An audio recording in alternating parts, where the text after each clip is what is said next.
ए विशाल हम मिस्त्री संगे लेबर के काम करे आइल बानी। पहले बेर काम करतनी कैसे कइल जाला रे? आओ आओ तोरो के सिखा दीही। हम कतने लेबर लोग के मिस्त्री के संगे भेज देनी। हम लेबरे के मास्टर हनी। हई कौन चीज ह? गिट्टी ह, हई कौन चीज ह? ईटा ह, ईटा ह। ईटा ह, आ हई कौन चीज ह? ईटा के टूटी ह, ई आधावाड़ ह। मिस्त्री आधावाड़ मांगी तो इहे लेके जाइए। ठीक बा। आ हई कौन चीज ह? हई ई तो धवाड़ो के धवाड़ ह। आधावाड़ो के आधावाड़ ना हो, ई डेली हो। मिस्त्री कही कि डेली ले आऊ तो इहे लेके जाइए। चल जो ले आवता गाड़ी उठाई कपार पर गिट्टी। रुको जरा, सबर करो। हम ना ले इमता गाड़ी आ ना उठाइम कपार पर गिट्टी।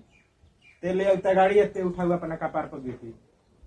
हम मास्टर है कि ते मास्टर है? जो ले आवता गाड़ी। अरे बाप रे।